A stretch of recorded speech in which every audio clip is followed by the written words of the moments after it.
Hi hello सर्वांना नमस्कार. रेशमी नाते या मराठी चॅनलमध्ये तुमचे सर्वांचे स्वागत आहे. एक लग्न असेही भाग 54. मग दोघींमध्ये बराच वेळ बोलून झालं. त्या सईला दुःखात बघण्यासाठी मी कुणालाही तिचं सत्य सांगायला तयार आहे. गीता म्हणाली. गुड, तुला मी हवे तेवढे पैसे देईन, पण यात माझं नाव येता कामा नये. ईशा म्हणाली. नाही येणार, गीता म्हणाली. Okay then, all the best, Isha क्रूर हसत म्हणाली. गीता निघून गेली. सई, मला हिशोब विचारत होतीस ना, आता बघ, देवांश घरी येण्याआधीच तू घराबाहेर होशील, ईशा क्रूर हसत म्हणाली. माय गॉड, हा तुझा प्लॅन होता तर. पाठीमागून आकाश ईशाच्या समोर येत म्हणाला. ईशाने वळून त्याच्याकडे पाहिलं. तू इथे काय करतोयस, ईशा म्हणाली. तरीच म्हणालो, हे घायाळ हृदय इतकं शांत कसं, आकाश तिला चिडवत म्हणाला. तू माझा पाठला करतोयस, ईशाने विचारले. अजिबात नाही, उलट तुझी साथ द्यायला आलोय, आकाश म्हणाला. मला तुझी काही गरज नाही, ईशा म्हणाली. विचार कर, दुश्मन का दुश्मन दोस्त होता है, आकाश म्हणाला. मला सईला देवांशच्या आयुष्यातून बाहेर काढायचं आहे आणि मला तिला धडा शिकवायचा आहे, आकाश म्हणाला. कसला धडा, ईशा बारीक डोळे करून म्हणाली. काल तिने माझा चेक साईन करण्यास नकार दिला, आणि अजून एक गोष्ट, ती रोज रात्री श्यामच्या रूम मध्ये जाते. आकाशने ईशाला मुद्दाम खोटं सांगितलं. खरं तर त्याला त्याच्या अपमानाचा बदला घ्यायचा होता. या मुलीने घरी तिचं सत्य सांगितल्यावर मी श्याम आणि सईचं पितळ उघडं करेन. मी सगळ्यांना त्यांच्या भेटीबद्दल सांगेन. मग माई तिला अजिबात घरात ठेवणार नाही, आणि माईचा हट्टा पुढे देवांचं काही चालणार नाही. माईला गरीब मुलगी सून असेल तर चालेल, पण अशी बिनबापाची आणि चारित्र्यहीन मुलगी ती सून म्हणून कधीच स्वीकारणार नाही, आकाश म्हणाला. त्यानंतर देवांशचा डायव्होर्स होईल आणि तुला त्याच्या आयुष्यात एंट्री, आकाश ईशाच्या भोवती गोल फिरत म्हणाला. डन, ईशा म्हणाली. असं नाही, मला यासाठी 5 कोटी रुपये हवेत, आकाश म्हणाला. व्हॉट, इतके पैसे मी कुठून देऊ, ईशा आश्चर्याने म्हणाली. तू नको देऊ, देवांशच्या कंपनीतून दे, आकाश म्हणाला. म्हणजे मी देवांशला धोका देऊ, ईशा रागाने म्हणाली. आताही तेच करतेस, आकाश तिरकसपणे म्हणाला.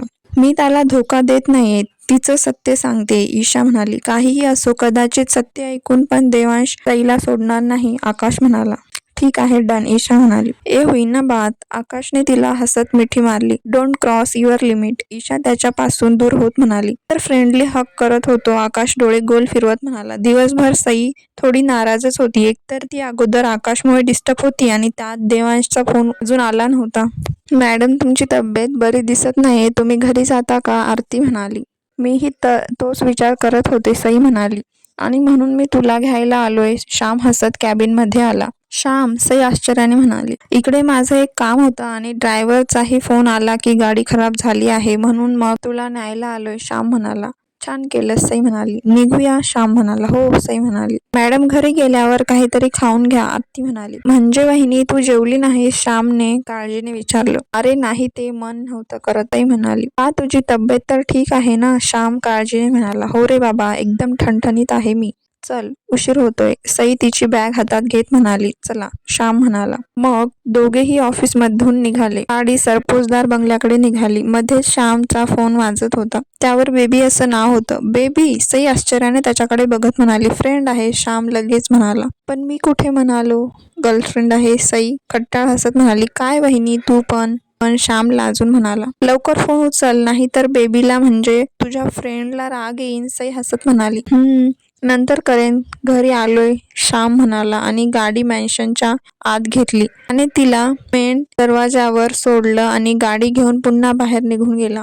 सई माईला बघून खूप खुश झाली होती ती. माई, सई हसत म्हणाली, आणि माईने तिच्याकडे बघितलं. पण तिचा आवाज ऐकून एक मुलगी उभी राहिली, जी सईला पाठमोरी उभी होती. सई माईकडे येत असताच त्या मुलीने तिच्याकडे वळून पाहिलं, आणि तिला पाहून सईचे पाय जागीच थांबले. गीता, सई हळूच म्हणाली. सई, गीताने सईला मिठी मारली. सई तिला अचानक इथे पाहून गोंधळून गेली होती. ती स्तब्ध उभी होती.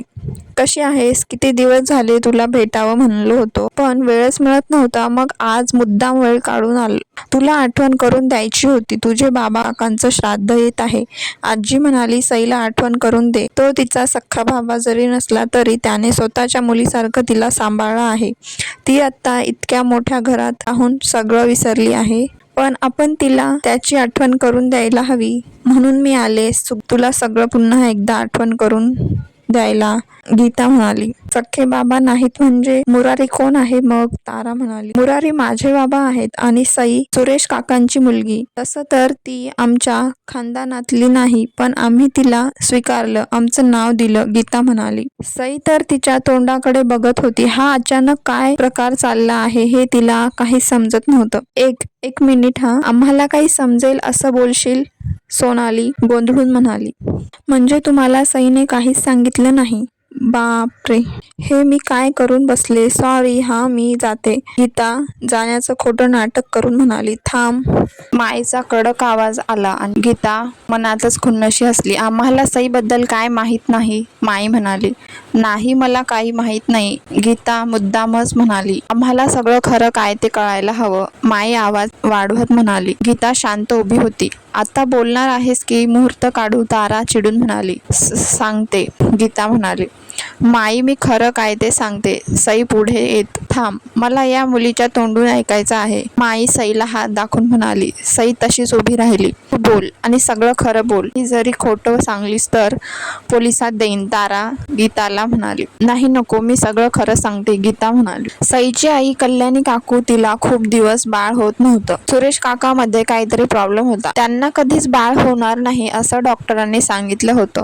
पण अचानक कल्याणी काकू प्रेग्नेंट झाली आणि त्यांना सई झाली. त्यानंतर माझ्या आजीला कळालं की हिचा मध्ये आमचं रक्त नाही. कल्याणी काकू दुसऱ्या पुरुषाकडून गरोदर राहिली होती, पण सुरेश काका तिला बाळ देऊ शकत नव्हते. सुरेश काका आणि आम्ही सगळ्यांनी सईला स्वीकारलं. गीता नाटकीपणे म्हणाली. हे ऐकून माई सुन्न झाली आणि खाली सोफ्यावर बसली. इतका मोठा धोका? सोनाली आश्चर्याने म्हणाली. मला माफ करा, मला पोलिसात देऊ नका.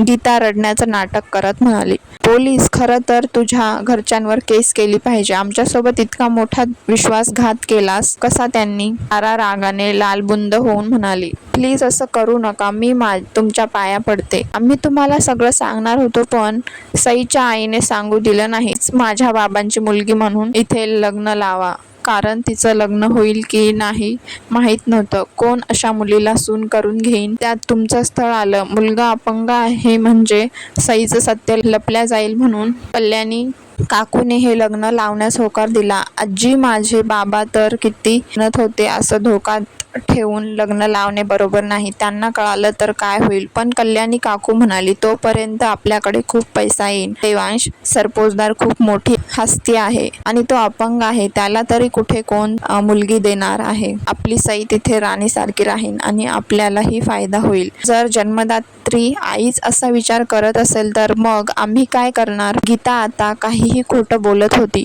तरीच आम्ही म्हणत होतो माई की अशा गरीब घरची मुलगी देवांश साठी नको म्हणून, पण तू आमचं एक सुद्धा ऐकलं नाहीस. आता बघ, कोण कुठलीही पोरगी बापाचा पत्ता नाही या घरात आली. पट्टा लागला माई आपल्या घराला. उद्या बाहेरच्या लोकांना कळालं की देवांशच्या बायकोला बापाचं नाव गाव माहीत नाही तर किती बदनामी होईल आपली. अजून माही, श्याम, माझा आकाश यांची लग्न व्हायची बाकी आहेत. कोण चांगल्या घरातील स्थळ येतील त्यांच्यासाठी? तारा म्हणाली. सईला तर हे सगळं ऐकून खूप मोठा धक्का बसला होता. त्याने सगळा दोष तिच्या आईला लावला होता. तिला काय बोलावं काही समजत नव्हतं. तिच्या डोळ्यातून फक्त अश्रूचा धारा वाहत होत्या. किती नीच माणसं असतात या जगात. आपलं पाप लपवण्यासाठी तुमच्या घराला काय आमचंच घर मिळालं?